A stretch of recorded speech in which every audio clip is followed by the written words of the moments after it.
This is why you should never trust a shop with an older vehicle. This is my wife's 2002 Jeep Grand Cherokee WJ. We took it to a shop. I'm not going to name the shop, but I'm going to say the name of the town it's in. It's in Danby, New York. We took it there for the tire being flat. We didn't have any tools right there with us to change the tire. So we turned around and took it to that shop because we weren't too far from it. They put the tire on free of charge. They swapped it and put air in it because it was about flat. But amongst them putting it on, this is what they've done. I'm trying to work on the vehicle now, and I can't get this tire off because they rounded that lug nut completely off. Not even to where I can't even fit a 17 millimeter on that one. That one, pretty much the same thing. That one, same thing. They put this one on so dang tight, the cap literally came off with my socket.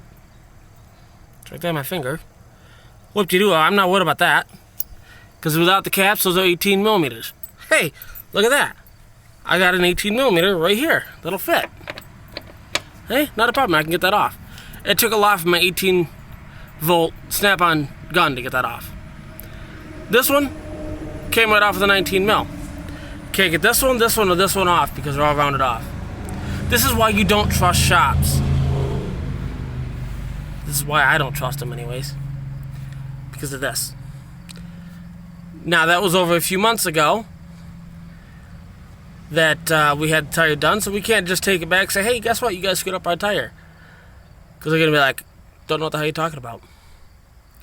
But this is why I don't trust shops.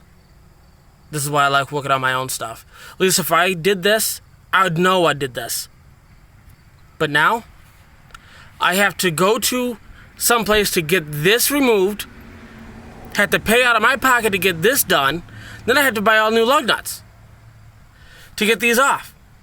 I have to pay to get these off, then I have to pay for all new lug nuts because of this, and this. It's ridiculous. That's why I don't trust shops. If you like the video, give it a thumbs up. Have a good one.